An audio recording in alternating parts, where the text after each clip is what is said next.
नमस्कार दोस्तों, स्टडी 91 पर आप सबका हार्दिक स्वागत अभिनंदन है। जल्दी से सभी लोग फटाफट लाइव आ जाइए और शानदार महत्वपूर्ण प्रश्नों की श्रृंखला को आज हम सब देखते हैं। आइए जल्दी से सभी लोग हम सब लोग जो है कि देखिए महत्वपूर्ण प्रश्नों की श्रृंखला को। और जैसा कि आप सबको देखने को ही मिल रहा है, हाल ही में F1 ऑस्ट्रेलियन ग्रांड प्री आपको किसने जीता? चार्ल्स लेक्लर के द्वारा आपको जीता जाता है। राष्ट्रीय चावल अनुसंधान संस्थान कटक में है। एलोरा का कैलाश मंदिर का निर्माण राष्ट्रकूट राजाओं के द्वारा किया गया है, ठीक ना। तो इस तरह के प्रश्न आपके जो है कि आज महत्वपूर्ण प्रश्नों की श्रृंखला में है, ठीक ना। तो जल्दी से एक बार सभी से हम्बल रिक्वेस्ट है, पता है कि आईपीएल चल रहा है और सारे लोग आईपीएल में व्यस्त हैं, लेकिन पढ़ना उतना ही जरूरी है जितना आईपीएल, ठीक ना। समय मनोरंजन एक अलग चीज है, यह सट्टे बाजार की एक अलग चीज है। और अधिकांशतः युवाओं को मैं इस तरफ भटकता हुआ देख रहा हूँ कि वो ज्यादातर सट्टे बाजार में कूदे हुए हैं और परेशान है। जितना लाभ नहीं उससे ज्यादा नुकसान है। चलिए कोई बात नहीं, सभी का अपना अपना मनोरंजन का अधिकार है। जब तक मनोरंजन नहीं करेगा तब तक आदमी का मन मस्तिष्क भी सही तरीके से एक तरह से कह सकते हैं कि काम नहीं करता है, ये भी उतना ही सत्य माना जाए। तो चलिए आइए महत्वपूर्ण प्रश्नों के श्रृंखला को हम सब देखते हैं और बड़े ही शानदार तरीके से प्रश्नों के श्रृंखला आप सबके सामने है। तो देखिए, सूची 1 को सूची 2 से सुमिलित कीजिए तथा सूचियों के नीचे दिए गए एक कूट को, मतलब कि कूट का सही कूट का चयन करने की बात कही गई है। आप यहीं से मिला सकते हैं। आपको जो है बरौनी जो है ये कहाँ है? तो ये बरौनी आपको ये बिहार में है, ठीक ना। बिहार में बरौनी तेल शोधनशाला है, जबकि कोयली तेल शोधनशाला कहाँ है? तो ये गुजरात में आपको कोयली है। और नुमालीगढ़ आपको कहाँ है? तो नुमालीगढ़ असम में है। और तातीपाका जो है ये आंध्र प्रदेश में है। तो इस तरह से पहले का चौथा, दूसरे का तीसरा, तीसरे का दूसरा और चौथे का पहला। 4 3 2 1 4 3 2 1 ऑप्शन संख्या जो है ये 4 इज योर राइट आंसर माना जाएगा। 4 जो है ये बिल्कुल सही विकल्प आप सबके लिए है, ठीक। चलिए अगले प्रश्न को हम सब शानदार तरीके से देखते हैं। फिर आपको सूची 1 को सूची 2 से मिलान करने के लिए दिया गया है। एक तरफ राज्य है और दूसरा जो है अणु शक्ति केंद्र से संबंधित प्रश्न है। अब यहीं पे उत्तर प्रदेश में कौन सा आपको अणु शक्ति केंद्र है, यानी परमाणु रिएक्टर कौन सा है? तो नरौरा आपको उत्तर प्रदेश में है। वहीं कैगा की बात की जाए तो कैगा कर्नाटक में है। और अब देखिए, पहले का चौथे का पहला 2 जगह मिल गया ना। अब तीसरे का दूसरे का चौथा आपको कहाँ मिला? तो दूसरे का चौथा ये मिला। तो यानी गुजरात में आपको कौन सा है? तो काकरापारा आपको गुजरात में है। और रावत भाटा जो है ये आपको कहाँ है? तो काकरापारा गुजरात में और रावत भाटा राजस्थान में है। ये आप याद रखिएगा। तो पहले का दूसरा, दूसरे का चौथा, तीसरे का तीसरा और चौथे का पहला। तो 2 4 3 1 ऑप्शन संख्या आपको 3 इज योर राइट आंसर। 3 जो है ये बिल्कुल सही जवाब होगा। इस तरह के प्रश्न हर एक परीक्षा में, चाहे आप यूपीएससी देने जाओ, चाहे आरओ देने जाओ, चाहे आप सुपर टेट दो, चाहे आप पेट दो, चाहे जो भी आप एग्जाम दो, इस तरह के प्रश्न, एक प्रश्न आप सबसे हमेशा पूछा जाता है और पूछा भी जाएगा।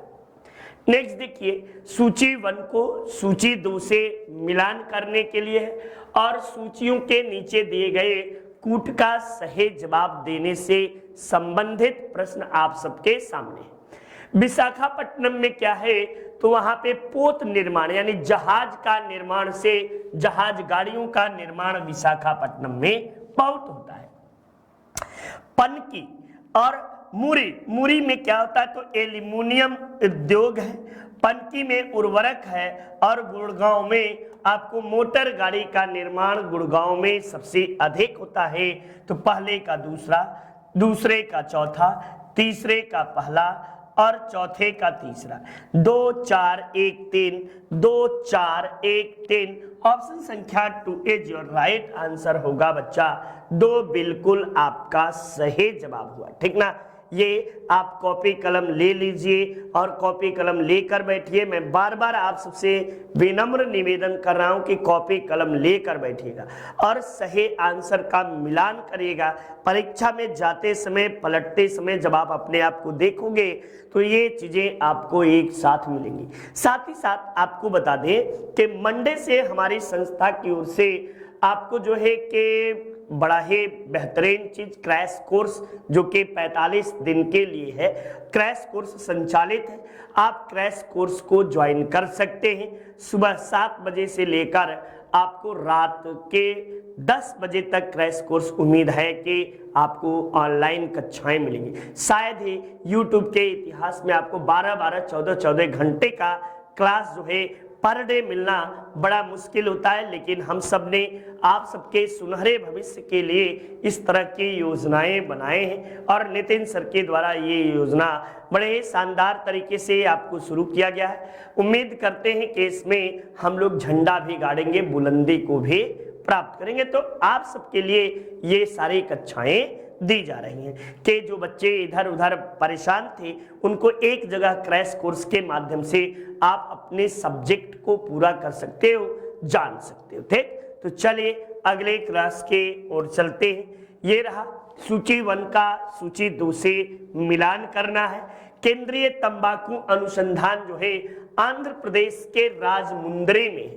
वहीं केंद्रीय आलू अनुसंधान संस्थान बच्चा ये आपको कहाँ है तो ये केंद्रीय आलू अनुसंधान संस्थान आपको जो है शिमला में है।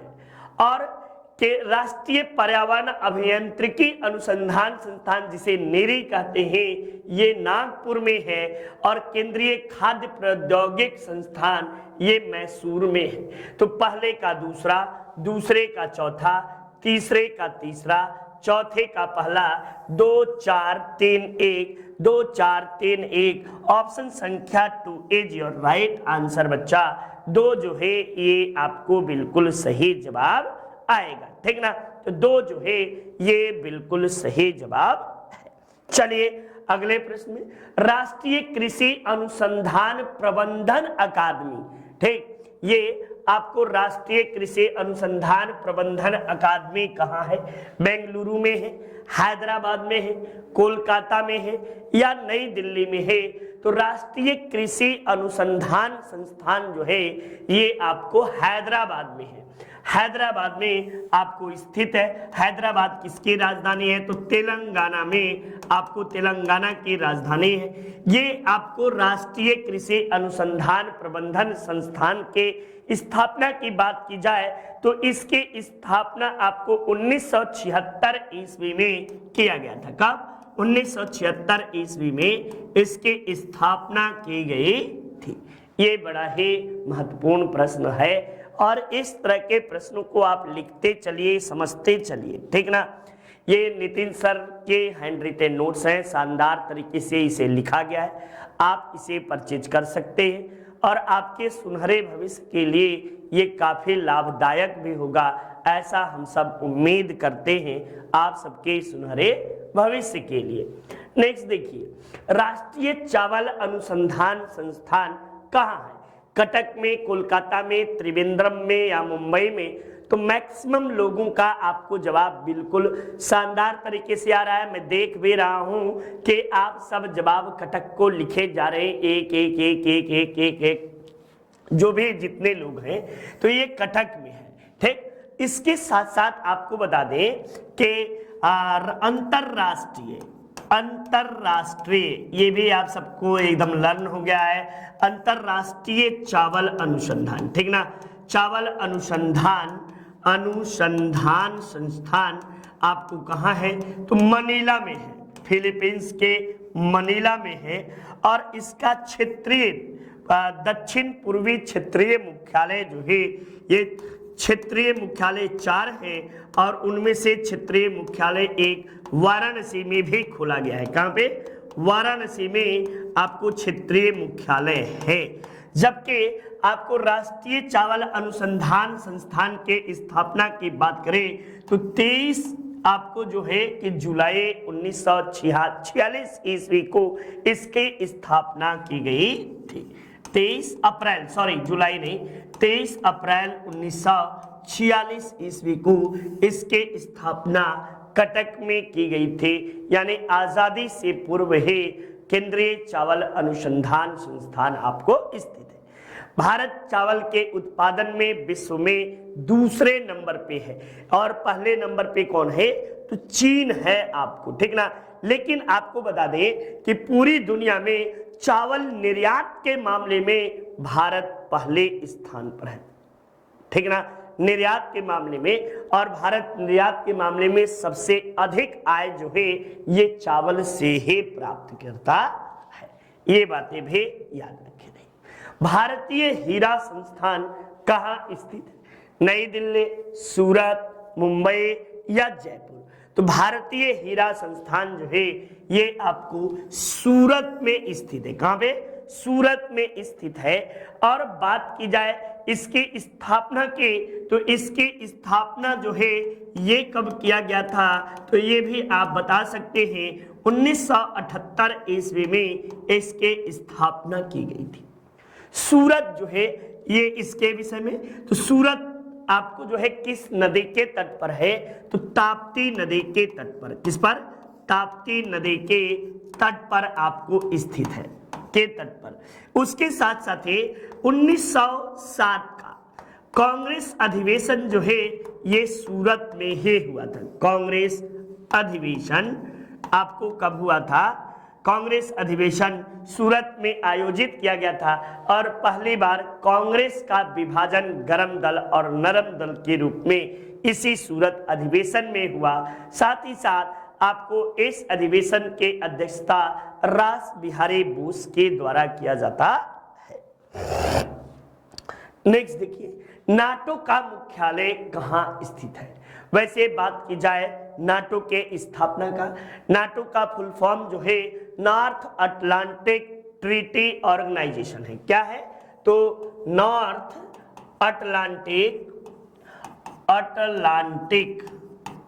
ट्रीटी ऑर्गेनाइजेशन, ट्रीटी ऑर्गेनाइजेशन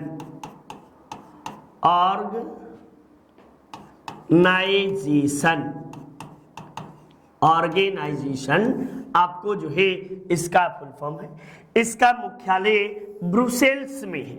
और बात की जाए इसके स्थापना का तो इसके स्थापना जो है ये 4 अप्रैल 1949 ईस्वी को इसके स्थापना की गई थी। वर्तमान में इसके सदस्य देश कितने हैं? सदस्य देशों की संख्या आपको जो है वो कितने हैं? तो 30 इसके सदस्य देश हैं। ये बातें भी नाटो के सदस्य देशों की संख्या 30 है। और ये आपको बात हुआ, ये ब्रुसेल्स कहाँ है? तो बेल्जियम की राजधानी ब्रुसेल्स में इसका मुख्यालय आपको स्थापित किया गया है। वह एकमात्र सेंचुरी है जहां कश्मीरी महामृग पाया जाता है। एक कश्मीरी महामृग कहाँ पाया जाता है? तो ये कश्मीरी मृग जिसे हम सब हांगुल मृग भी कहते हैं। क्या कहते हैं? हांगुल मृग, ठीक ना, हांगुल मृग के नाम से जाना जाता है।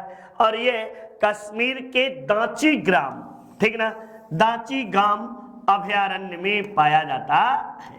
अभयारण्य में यह पाया जाता है। ये बातें भी आप याद किए रहिए। दांची ग्राम अभयारण्य जो है प्रसिद्ध है किसके लिए? और गिर अभयारण्य किसके लिए है? तो शेर के लिए, ठीक ना, बब्बर शेर के लिए। कान्हा बाघ के लिए आपको जो है बाघ के लिए आपको जो है कान्हा आपको प्रसिद्ध है। चलिए नेक्स्ट देखिए, वह भारत का वह अभयारण्य जिसमें हाथियों की सबसे अधिक संख्या पाई जाती है? ये बड़ा ही विवादास्पद प्रश्न है। इस प्रश्न में गूगल में भी कई जवाब आ रहे हैं, लेकिन यदि देखा जाए तो हाथियों के लिए सबसे प्रसिद्ध ऑप्शन के अनुसार पेरियार जो है, पेरियार, ठीक ना, ये पेरियार जो है ये हाथियों के लिए प्रसिद्ध है। जबकि आपको काजीरंगा किसके लिए प्रसिद्ध है?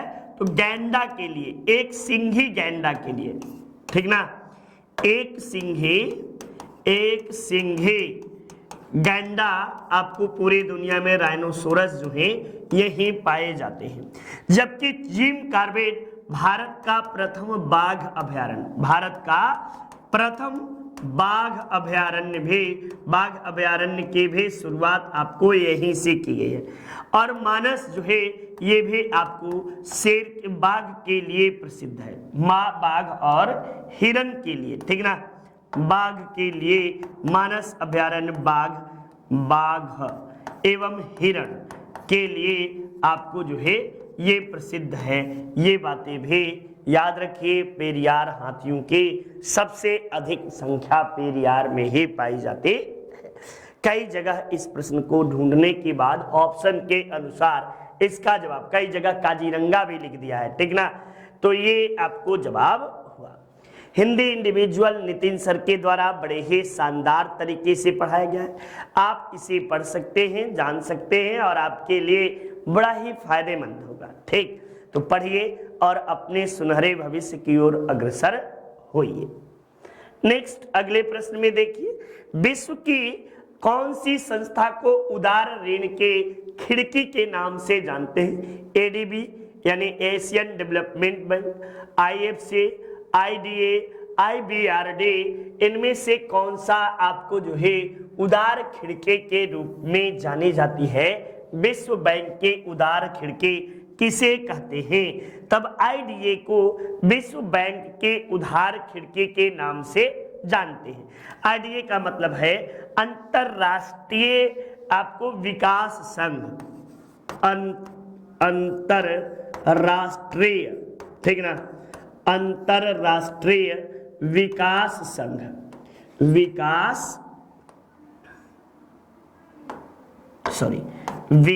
संघ, विकास है इंटरनेशनल आपको जो है के डेवलपमेंट एसोसिएशन, ये इसका पूरा नाम है। यदि बात की जाए इसके स्थापना की, तो इसके स्थापना जो है 1946-44 में हुआ है। इसका मुख्यालय यदि बात की जाए तो इसका मुख्यालय डीसी वाशिंगटन है। कहाँ पे? डीसी वाशिंगटन, डीसी वाशिंगटन गठन इसका मुख्यालय है। ठीक, तो ये बातें आप सब याद रखिएगा। थोड़ा सा स्थापना मेरे दिमाग से उतर गया है, आप देख लीजिएगा कि इसकी स्थापना कब हुआ है, ठीक ना, 46 में हुआ है या 48 में, थोड़ा सा इस चीजों को देखिएगा आप सब। नेक्स्ट देखो, ये निम्नलिखित पर विचार कीजिए। क्या विचार करना है? तो आपको धान की खेत, कोयले की खान, आर्द्र भूमि, पालतू पशु और उपयुक्त में से ग्रीन हाउस गैस मीथेन का स्रोत कौन कौन सा है? केवल 1 और 4 धान का खेत है, आर्द्र भूमि भी है, लेकिन पालतू पशु भी है। तो 1, 2, 3 या कोयले का खान, तो 1, 2, 3, 4 उपयुक्त सभी ऑप्शन जो है बच्चा ये बिल्कुल सही जवाब होगा। चारों ऑप्शन जो है ये सही आपको माने जाएंगे, चारों आपको माना जाता है। ठीक, चलिए नेक्स्ट देखिए, जापान की 1953 ईस्वी में होने वाली मिनीमाटा व्याधि यानी रोग जो है, ये डबल 2 जगह नहीं, मिनीमाटा व्याधि जो है ये आपको जिसमें के मछलियां संक्रमित थी, किस पदार्थ के आधिक्य के कारण थी? तो ये मिनीमाटा रोग जो है व्याधि ये कहां पे हुआ? तो जापान के मिनीमाटा खाड़ी में, जापान के मिनीमाटा या माता खाड़ी में यह वहीं से आता है। और होता यह है कि जापान सरकार के द्वारा 1953 ईस्वी में कई मीट्रिक पारा जो था ये मिनीमाता की खाड़ी में फेंक दिया जाता है। चूंकि पारा बहुत चमकीला होता है और मछलियां इसका खूब मछलियां खाएं। जब मछलियों के पेट में गया, मछलियों में अधिकता हुई तो मछलियों को मनुष्यों ने खाया और मनुष्य में जब पारे की अधिकता हुई तो एक बीमारी आई जिसे हम मिनीमाता रोग के नाम से जानते हैं। और ये रोग किसके कारण? तो पारे की अधिकता के कारण मिनीमाता रोग जो है वैश्विक स्तर पर फैला। ठीक, नेक्स्ट देखिए, किस स्तर में यानी किस स्तर के डेसिबल में सबसे अधिक ध्वनि खतरनाक मानी जाती है? 30, 60 या 2 बार 30 हो गया है, 30 कर लो, 40 कर लो, 60 कर लो, 80 कर लो। तो 80 डेसिबल जो है ये सबसे खतरनाक माना जाता है। 80 डेसिबल के बाद मनुष्य ज्यादा आवाज सुनने के बाद बहरापन होना प्रारंभ हो जाता है। सुपरसोनिक जो आपको ध्वनि है, जैसे रॉकेट की ध्वनि, जैसे वायुयान की ध्वनि, भूकंप ज्वालामुखी फटने की ध्वनि, ये सब ध्वनि जो है 180 डेसिबल के पार की ध्वनि है। यदि आदमी सुन ले तो वहीं बहरा, अंधा, हार्ट अटैक कर जाए, मर जाए। ठीक ना? तो ये सब चीजें होती हैं। अनुकूलतम जनसंख्या सिद्धांत के प्रवर्तक कौन है? डाल्टन है या आपको जो है कि डार्विन है, माल्थस है या हेनरी है? तब बताएगा कि अनुकूलतम जनसंख्या का सिद्धांत जो है ये माल्थस ने इसे नहीं दिया, बल्कि डाल्टन के द्वारा इसका सपोर्ट किया जाता है। और अनुकूलतम यदि देखा जाए सिद्धांत वास्तविक रूप से तो एडविन कानन के द्वारा दिया जाता है। किसके द्वारा? तो एडविन केनन के द्वारा दिया जाता है। एडविन केनन ने इस सिद्धांत को दिया और जिसका सपोर्ट कौन किया? तो डाल्टन ने सपोर्ट किया। सपोर्ट जो है डाल्टन के द्वारा किया गया। वहीं माल्थस के द्वारा जो सिद्धांत दिया गया वो सिद्धांत जनसंख्या वृद्धि का सिद्धांत जो है ये माल्थस ने दिया। कौन सा? तो जनसंख्या वृद्धि का सिद्धांत। जनसंख्या वृद्धि का सिद्धांत ये माल्थस के द्वारा दिया गया, जबकि अनुकूलतम सिद्धांत डाल्टन के द्वारा जनसंख्या से संबंधित दिया गया। वैसे जनसंख्या आ गया है तो जनसंख्या में आप भारत में पहली बार जनगणना जो है 1872 ईस्वी में लॉर्ड मेयो के कार्यकाल में आपको शुरू हुआ और पहली बार दशकीय जनगणना जो है 1882 में दशकीय जनगणना, ठीक ना, दशकीय जनगणना आपको प्रारंभ हुआ और ये जनगणना जो है लॉर्ड रिपन के कार्यकाल में हुआ। और 1921 के वर्ष को जनसंख्या का महान विभाजक वर्ष कहा जाता है। महाविभाजक विभाजक वर्ष आपको कहा जाता है। ये बातें भी आप सब याद रखे रहिए, जानते रहिए, चीजों को समझते रहिए। नेक्स्ट, यूपी ट्रिपल एस से वीडियो के शानदार बैच हमारी संस्था की ओर से आपको संचालित है। आप इसे परचेज कर सकते हैं, पढ़ सकते हैं। आपके सुनहरे भविष्य के लिए ये काफी फायदेमंद भी होगा। साथ साथ ही सुपर टेट बैच भी हमारी संस्था की ओर से संचालित है, जिसमें 600 आवर का video lecture, free test series, smart PDF material और ऑफलाइन डाउनलोड करने की भी आपको सुविधा दी गई है। ये बड़ा ही महत्वपूर्ण बात आप सबके लिए। नेक्स्ट देखिए, कथन गंगा का मैदान भारत की सर्वाधिक सघन जनसंख्या वाला भाग है। तो ये बिल्कुल बात सही है। और क्या कह रहा है इसके बाद, कारण क्या दे रहा है? तो गंगा भारत की सर्वाधिक उपयोग में लाई जाने वाली नदी है। तो भैया ए और बी इसमें दोनों सही बातें हैं, लेकिन एक बात याद रखिए कि आर ए की सही व्याख्या कर रहा है कि नहीं। तो भैया गंगा भारत का सर्वाधिक सघन जनसंख्या पाई जाती है, ये बिल्कुल सही है। अब भारत की सर्वाधिक उपयोग में लाई जाने वाली नदी गंगा है। किस तरह की, जब इसी में एक लाइन कहता कि गंगा नदी को भारत की जीवन रेखा के नाम से जानते हैं, तब यह उसका जो था कथन और कारण दोनों सही था। लेकिन ए आर दोनों सही हैं और आर ए की सही व्याख्या आपको नहीं कर रहा है। ये बातें भी आप लोग जो है याद किए रहिए, आर सही व्याख्या नहीं कर रहा है, ये बड़ा ही महत्वपूर्ण बात आप सबके लिए है। ठीक, आर सही व्याख्या नहीं कर रहा है। ठीक, चलिए नेक्स्ट देखिए अगले प्रश्न में, पंचायती राज संस्थाओं को 29 कार्यों की सूची किस अनुच्छेद में दिया गया है? तो ये आप जान लीजिए कि आपको जो है 73वां संविधान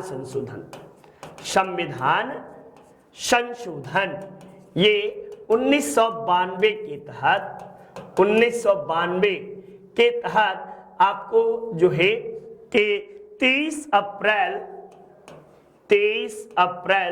1993 ईस्वी को पंचायती राज व्यवस्था की शुरुआत की गई और इसी अनुच्छेद के तहत आपको जो है संविधान के अनुसूची 11 में पंचायती राज व्यवस्था का जिक्र किया गया और ये आपको पंचायतों के 19 प्रकार के कार्य की बातें किसमें की गई, तब आप जवाब दीजिएगा कि यह 43 जी में इस तरह की व्यवस्थाओं की बातें की गई। ठीक ना, 43 जी में आपको 29 प्रकार के कार्यों की सूची दी गई है, जिसमें आपको शौचालय से लेकर विद्यालय निर्माण, नालियों का निर्माण, स्टेडियम को बनवाना, खेल मैदान, आपको विवाह समारोह का मैदान, पुस्तकालय, ढेर सारे काम जो है 29 प्रकार के आपको जो है कि इस सूची में 11वीं सूची में 29 प्रकार के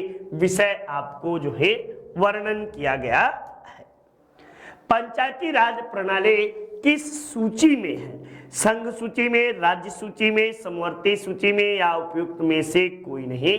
तो पंचायती राज प्रणाली जो है ये राज्य सूची का विषय है। कहाँ का? राज्य सूची का विषय पंचायती राज जो है प्रणाली राज्य सूची का विषय है। साथ साथ ही यदि बात की जाए तो इसका उल्लेख आपको पंचायती राज व्यवस्था का उल्लेख किसमें है? तो ग्राम अनुच्छेद 40 याद होगा आप सबको। अनुच्छेद 40 में ग्राम पंचायतों के गठन की बातें की गई। ग्राम पंचायतों के गठन की बात कही गई। ठीक ना, जब बात किया जाए तब आपको संविधान के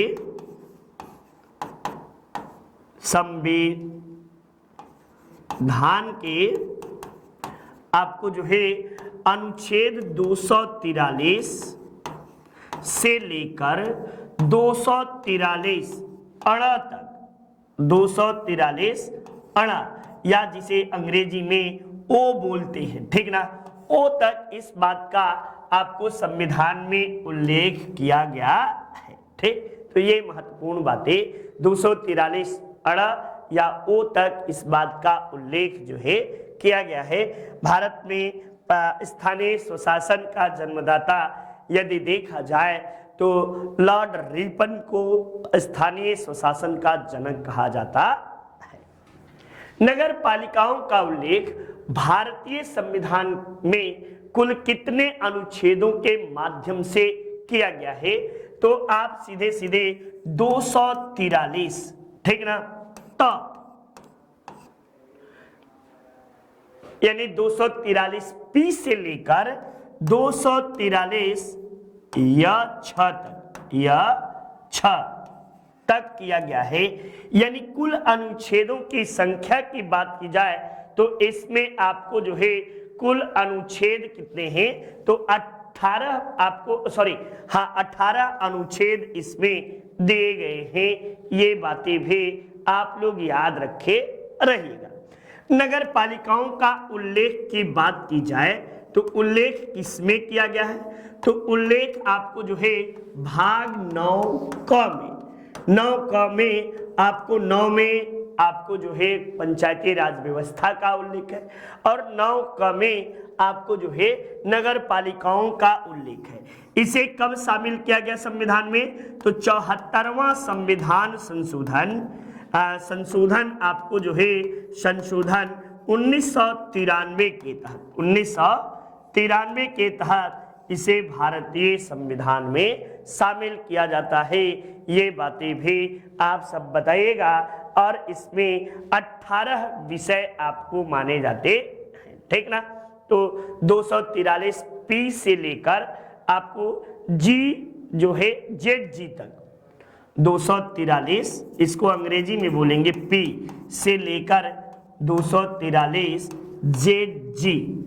यदि देखो तो अंग्रेजी में या छ को जेड जी बोलते हैं, पी को जो है त बोलेंगे, ठीक ना।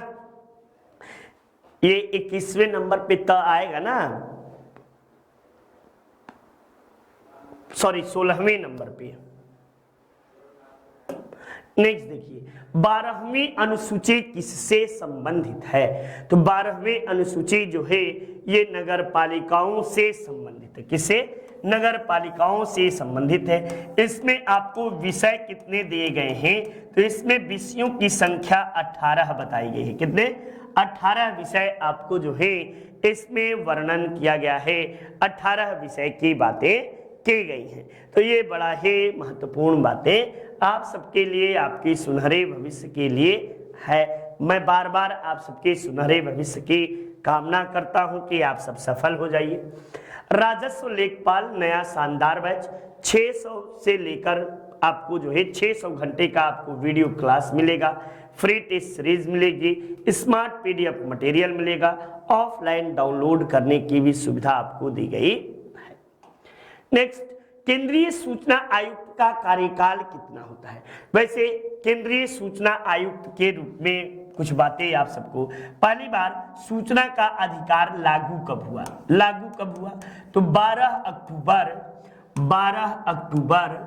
अक्टूबर, ठीक ना, 12 अक्टूबर 2005 ईस्वी को लागू हुआ। और इसके पहले अध्यक्ष आयुक्त, प्रथम सूचना आयुक्त किसे बनाया गया?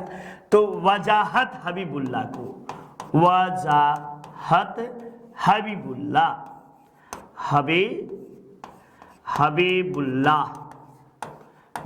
को बनाया गया पहले। अब इसमें इनके कार्यकाल की बातें की जाए तो इनका कार्यकाल जो है वह 5 वर्ष या 65 वर्ष के आयु तक इनका तय किया गया है। ये प्रमुख बातें हुई, ठीक ना। ये 12 अक्टूबर 2005 को सूचना का अधिकार लागू किया गया। सूचना का अधिकार से अब क्या है? तो अब सूचना का अधिकार जो है अब मौलिक अधिकार है। किस तरह का?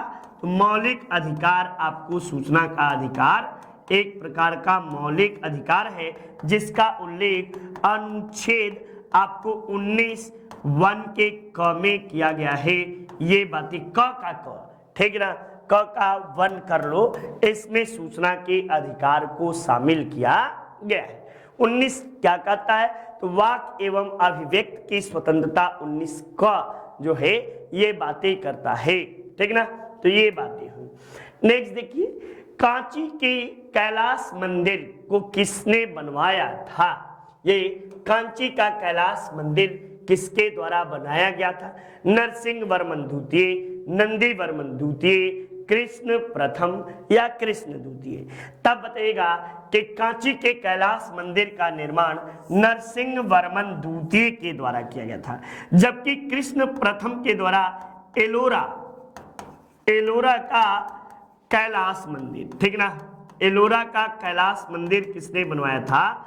तो ये कृष्ण प्रथम के द्वारा, जबकि नरसिंह वर्मन द्वितीय के द्वारा कांची के कैलाश मंदिर का निर्माण कराया गया। आपको इसका कार्यकाल यदि देखा जाए तो ये आपको जो है कि 680 से 720 वर्षों तक, 680 से 720 वर्षों तक इसका कार्यकाल था। ये पल्लव वंशीय था, पल्लव वंशीय है। जबकि आपको ये कृष्ण प्रथम जो है ये आपको राष्ट्रकूट वंशीय है, राष्ट्रकूट वंशीय है। ये बातें याद रखे रहिएगा। राष्ट्रकूट वंश का दूसरा शासक है, दंती दुर्ग के बाद यह गद्दी पर आपको आसीन हुए। नेक्स्ट, एलोरा के कैलाश मंदिर का निर्माण आहे गया, तो इसका निर्माण राष्ट्रकूटों ने कराया था। और राष्ट्रकूटों में भी आपको कृष्ण प्रथम, किसके द्वारा? कृष्ण प्रथम के द्वारा इसका निर्माण कराया गया था। कृष्ण प्रथम का कार्यकाल देखा जाए तो 756 से 774 ईस्वी तक आपको जो है 756 से 774 ईस्वी तक आपको इसका शासनकाल माना जाता है। इसने गुफा संख्या 16, गुफा संख्या 16 में आपको कैलाश मंदिर का निर्माण करवाया है, ठीक ना। गुफा संख्या 16 में आपको जो है कैलाश मंदिर का निर्माण करवाया है। नेक्स्ट, निम्नलिखित का सही मिलान करिए। नालंदा विश्वविद्यालय के स्थापना जो है ये आपको कुमारगुप्त के द्वारा किया गया। उदंतपुरी की स्थापना गोपाल के द्वारा। विक्रमशिला का निर्माण आपको जो है धर्मपाल के द्वारा। और वल्लभी का निर्माण भट्टार्क के द्वारा किया गया। तो पहले का दूसरा, दूसरे का पहला, तीसरे का चौथा, चौथे का तीसरा, यानी 2 1 4 3। आपको ऑप्शन संख्या 2 इज योर राइट आंसर होगा। 2 विकल्प बिल्कुल आप सबका सही जवाब माना जाएगा। नेक्स्ट, ये देखिए, निम्न को सही मंदिरों का निर्माण के किसने? एक तरफ मंदिर है, दूसरे तरफ निर्माता है। अब यहीं पे आप बात करोगे बृहदेश्वर मंदिर का निर्माण तो राजराज प्रथम के द्वारा किया जाता है। वहीं गांगे कोंड चोलपुरम मंदिर का निर्माण राजेंद्र चोल के द्वारा किया जाता है। सूर्य मंदिर का निर्माण जो है ये किसके द्वारा किया जाता है? तो सूर्य मंदिर का निर्माण आपको जो है ये नरसिंह देव के द्वारा किया जाता है, गंगवंशीय शासक। ये कौन था? तो गंगवंशीय शासक था, ठीक ना। ये और आपको जगन्नाथ मंदिर का अनंत वर्मन के द्वारा किया जाता है। तो पहले का दूसरा, दूसरे का पहला, तीसरे का चौथा, चौथे का तीसरा। तो आपको जो है 2 1 4 3 ऑप्शन संख्या 2 इज योर राइट आंसर बच्चा। 2 जो है ये बिल्कुल आपका सही जवाब होगा, ठीक ना। 2 आपको सही जवाब दिया गया है। ये NTA NET National Eligibility Test जो है ये पेपर 1 शानदार तरीके से हमारी संस्था की ओर से संचालित है। आप इसे परचेज कर सकते हैं और आपके सुनहरे भविष्य में ये बड़ा ही सहायक भी सिद्ध होगा। ये उम्मीद हम सब यही करते हैं। चलिए नेक्स्ट देखिए, ये सही मिलान करिए। ये शारदा पीठ, ये एक तरफ मठ है, दूसरे तरफ सूची दिया गया है कि कौन कौन से मठ जो है ये आपको कहाँ कहाँ स्थित है। तब बताएगा तो सिंगेरी पीठ जो है ये मैसूर में ही है और गोवर्धन पीठ जो है ये पुरी में ही है। ज्योतिष पीठ जो है बद्रीनाथ के उत्तराखंड कर लेना, उत्तराखंड बद्रीनाथ में आपको है। वहीं शारदा पीठ द्वारका गुजरात में है। तो पहले का पहला, दूसरे का दूसरा, तीसरे का तीसरा, चौथे का चौथा। ऑप्शन संख्या 1 इज योर राइट आंसर। एक बिल्कुल सही विकल्प माना जाएगा। यही फिर सूची 1 को सूची 2 से मिलान करने के लिए श्वेत कणिकाएं, कोशिकाएं यानी WBC को क्या कहते हैं? तो WBC को आपको जो है ल्यूकोसाइड के नाम से जाना जाता है। जबकि बिंबाणु कहाँ होते हैं? तो बिंबाणु जो है थ्राम्बोसाइट में बिंबाणु। ये आपको लोहित कणिकाएं यानी RBC की बातें कर रहा है, RBC। तो RBC जो है एरिथ्रोसाइट से और प्रोटीन का संश्लेषण कहाँ होता है? तो ग्लोबुलिन में, ठीक ना। तो इस तरह से पहले का तीसरा, दूसरे का चौथा, तीसरे का दूसरा और चौथे का पहला, ये आपको 3 4 2 1 3 4 2 1 ऑप्शन संख्या 2 इज योर राइट आंसर बच्चा। 2 बिल्कुल सही विकल्प माना जाएगा। नेक्स्ट, मानव रक्त हल्का क्षारीय है तथा इसका पीएच मान होता है। तो मानव रक्त का मान जो है ये 4 लगभग आपको 7.4 होता है और ये आपको क्षारीय होता है, ठीक ना। जो 7 होता है वो उदासीन होता है, उदासीन विलयन, ठीक ना, विलयन। उदासीन विलयन किसे कहते हैं? उदासीन विलयन उसे कहते हैं जब लाल लिटमस पत्र पर या नीले लिटमस पत्र पर जिसका कोई भी प्रभाव ना हो, बदले ना, तो उसे हम क्या कहते हैं? उदासीन विलयन कहते हैं। और 7 से कम जो होता है तो वह अम्लीय होता है, ठीक ना, अम्लीय। और 7 से अधिक जो होता है तो 7 से अधिक क्या होगा? तो क्षारीय होगा बच्चा, ये क्षारीय 7 से अधिक होगा। तो ये सब कॉमन प्रश्न आप सब गलतियां, चूंकि कॉमन प्रश्न से ही गलतियां हमसे आपसे बहुत अधिक होती। नेक्स्ट, स्तनियों की त्वचा के नीचे वसा किस रूप में आपको संचित होती है? तब आपको लाइपोप्रोटीन के रूप में, एपिडोस ऊतक के रूप में, क्यूकस स्तर के रूप में या लिम्फी ऊतक के रूप में। तो लाइपोप्रोटीन के रूप में जो है ये वसा आपको जमे होती है। किस रूप में? लाइपोप्रोटीन के रूप में आपको जो है कि यह वसा त्वचा में जमा रहता है। लिपिड और प्रोटीन से निर्मित यह संरचना होती है जो मानव में वसा के रूप में संचित करने का काम आपको करती है। नेक्स्ट, मूत्रालयों के पास प्रायः नाक में चुभने वाली गंध, ठीक ना, नाक में चुभने वाली गंध का कारण क्या है? सल्फर डाइऑक्साइड, क्लोरीन, अमोनिया या यूरिया। तो ये बात आपको अमोनिया के कारण ये चीजें होती हैं, ठीक है। अमोनिया के कारण आपको नाक में चुभन से महसूस होते हैं। अब पूछे कि मूत्र का रंग पीला क्यों होता है? तो मूत्र का यानी यूरिन का, मूत्र का रंग पीला क्यों होता है? तो यूरोक्रोम के कारण, यूरोक्रोम के उपस्थिति के कारण जो पेशाब है, यूरिन है, इसका रंग जो है ये पीला होता है, ठीक।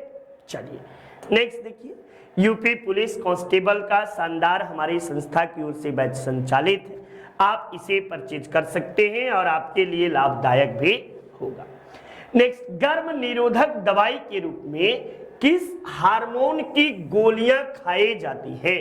एल्डोस्टेरोन की, एस्ट्रोजेन के, टेस्टोस्टेरोन के, या आपको जो है कि या कोई और, तब बताएगा कॉर्टिसोल की। तो टेस्टोस्टेरोन जो है ये पुरुषों में पाया जाने वाला हार्मोन है। इसी हार्मोन के कारण सेक्सुअल हार्मोन के रूप में भी इसे जानते हैं। तो ये लेकिन गर्भ निरोधक रूप में आपको जो है ये कौन सी गोली खाई जाती है? तो एस्ट्रोजोन जो है के रूप में हम सब हार्मोन के गोली खाते हैं। और गर्भ निरोधक गोली का आविष्कारक कौन है? तो गोगरी गुडविन पिंक, गोगरी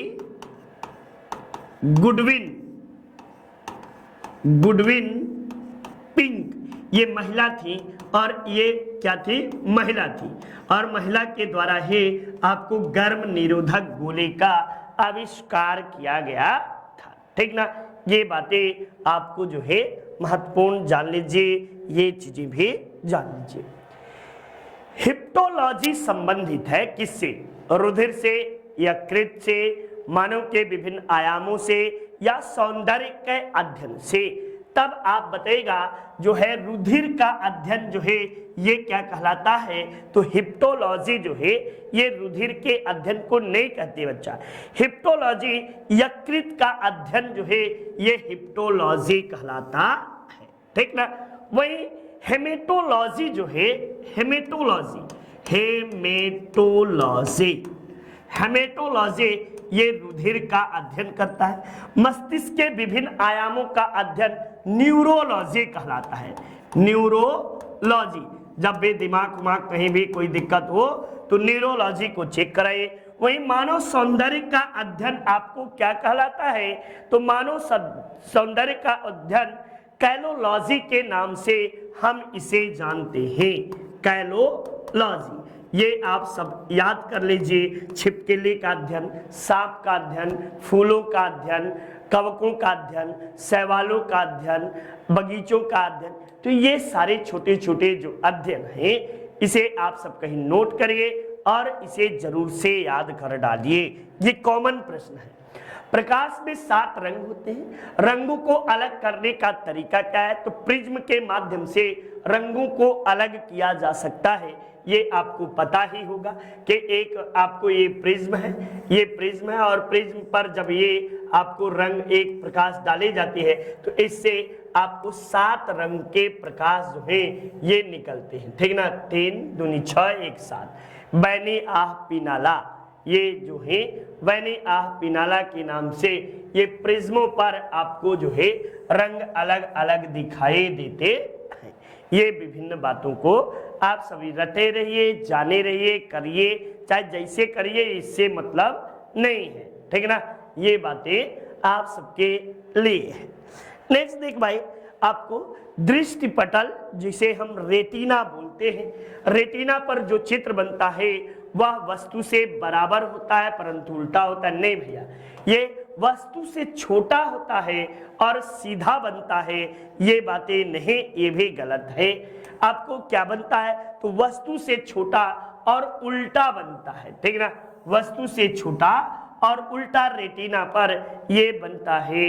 ये बातें आप सबके लिए बहुत ही इम्पोर्टेंट है, जानते रहिए, ठीक ना।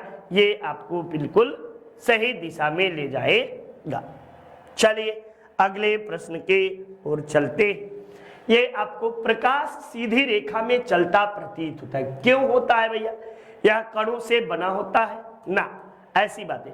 ये प्रकाश का वेग बहुत अधिक होता है, नहीं, प्रकाश का तरंगदैर्घ्य बहुत छोटा होता है। इसी कारण जो है प्रकाश सीधी रेखा में आपको चलता प्रतीत होता है। ये बड़ा ही महत्वपूर्ण बात है। ये सब कॉमन प्रश्न है, ठीक ना। और आप सबसे कॉमन प्रश्न हमेशा पूछे जाते हैं, पूछे गए। अभी ऑर्डर करें, आपके नजदीकी बुक स्टॉल पे हमारी शानदार पुस्तकों की श्रृंखला, वीडियो के शानदार बुक आपको मिलेगी। इस बुक के हमने नितिन सर ने, उमेश सर ने, हम सबने जबरदस्त तरीके से मेहनत करके आप सबके सुनहरे भविष्य के लिए ये बुक लेकर आए हैं। और आप देखिएगा कितनी महत्वपूर्ण बातें आप सबको मिलती हैं। निम्नलिखित में से किस परिघटना का उपयोग ऑप्टिकल फाइबर में किया जाता है? व्यतिकरण का, अपवर्तन का, पूर्ण आंतरिक प्रवर्तन का या ध्रुवण का? तब बताएगा कि आपको ऑप्टिकल फाइबर में पूर्ण आंतरिक परिवर्तन का आपको प्रयोग किया जाता है, ठीक है ना। परिघटना में उपयोग किसका किया जाता है? तो पूर्ण आंतरिक परावर्तन की बातें की जाती है। चलिए नेक्स्ट अगले प्रश्न के और हम सब चलते हैं। अगला प्रश्न आपको सही जोड़े का मिलान करना है। अलेक्जेंडर वुचुस, आपको ग्रेवियल बोरिक फंट, कैटलीन नोवाक, यूसुक ओल या फ्रंक वाल्टर स्टीमर, ये आपको प्रमुख बातें हैं। और इससे मिलान करना है कि कौन कहाँ कहाँ का कब कब क्या बना है। ये महत्वपूर्ण बातें आप सबके लिए है, ठीक ना। तो जल्दी से इस प्रश्न का आप सब जवाब दीजिए। देखिए ये करंट का प्रश्न है बच्चा, करंट का प्रश्न है, ठीक ना। और करंट के प्रश्न को गलतियां जल्दी नहीं करिएगा, ये आप सबसे विनम्र निवेदन है, ये हम्बल रिक्वेस्ट है आप सबसे कि गलती बिल्कुल भी नहीं करिएगा, ठीक। तो ये देखिए, आइए जल्दी से बताइए इस प्रश्न का आपको जवाब जो है ये हम सब देखते हैं। तो इसका जवाब आपको जो है कि पहले का डी, अलेक्जेंडर जो है वुचिस जो है ये सर्बिया के राष्ट्रपति के रूप में इन्होंने शपथ ली है। ठीक ना, कहाँ के? तो सर्बिया के राष्ट्रपति के रूप में इन्होंने शपथ ग्रहण किया है। ठीक, चलिए नेक्स्ट।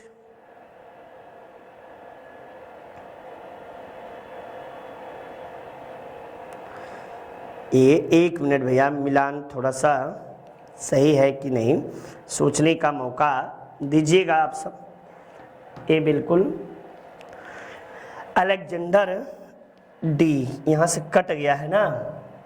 चलिए मिलान करते हैं। सर्बिया के राष्ट्रपति हैं। ग्रेबियल बोरिक फांट जो हैं चिली के राष्ट्रपति हैं। कैटलिन नोवाक जो हैं ये आपको कहाँ के हैं? तो कैटलिन नोवाक ये हंगरी के राष्ट्रपति हैं। सुविकयोल जो हैं ये कहाँ के हैं? तो सुविकयोल जो हैं ये आपको दक्षिण कोरिया के हैं। और फ्रैंक वाल्टर स्टीमियर ये जर्मनी के राष्ट्रपति हैं। तो पहले का डी, दूसरे का सी, तीसरे का ई, चौथे का ए और पांचवें का आपको जो है बी। ये ऑप्शन देखिए कहीं है डी, हाँ बिल्कुल मिल गया। ऑप्शन संख्या 1 इज योर राइट आंसर जो है एक बिल्कुल आपको सही जवाब माना जाएगा। नेक्स्ट अगले प्रश्न के ओर चलते हैं। अगला प्रश्न आप सबके सामने, हाल ही में किस देश को संयुक्त राष्ट्र मानवाधिकार परिषद से निलंबित किया गया है? तो ये आप सब जानते हैं कि रूस को हाल ही में जो है कि मानवाधिकार परिषद से इसे निलंबित किया गया है। ठीक ना, ये निलंबित होने वाला राष्ट्र कौन है? तो रूस जो है ये निलंबित होने वाला राष्ट्र है। नेक्स्ट अगले प्रश्न में ये आपको हाल ही में वर्ल्ड डबल स्क्वैश चैंपियनशिप का पहला स्वर्ण पदक किसने जीता है? तो इस सवाल के जवाब में हाल ही में जो है ये पदक किसने जीता, तो आप जवाब दीजिएगा कि यह पदक हाल ही में आपको जो है कि दीपिका पल्लिकल ने भी जीता है और सौरभ घोषाल के द्वारा भी जीता गया है। तो 1 और 2 दोनों, ये महिला में और ये पुरुष में आपको जो है स्क्वैश चैंपियनशिप का दोनों पदक भारतीय लोगों के द्वारा जीता गया है। हाल ही में F1 जो है ऑस्ट्रेलियन ग्रांड प्रिक्स को किसने जीता? तब इसमें आपको चार्ल्स लेक्लर के द्वारा यह आपको जो है ऑस्ट्रेलियन ग्रांड प्रिक्स आपको जीता जाता है। ये आपको महत्वपूर्ण बातें हुई। चलिए अगले प्रश्न के ओर चलते हैं। तो इस तरह आपको जो है कि वीडियो शानदार तरीके से हमारे संस्था की ओर से आप सबको के लिए है और इसमें एक फ्री टेस्ट सीरीज भी आप सबके लिए उपलब्ध कराया गया है। जबरदस्त तरीके से व्याख्यात्मक हल भी मिलेगा। तो इस तरह प्रश्नों के एक शानदार श्रृंखला समाप्त हुई। आप सबका दिन मंगलमय हो, इन्हीं कामनाओं के साथ जय हिंद, जय भारत।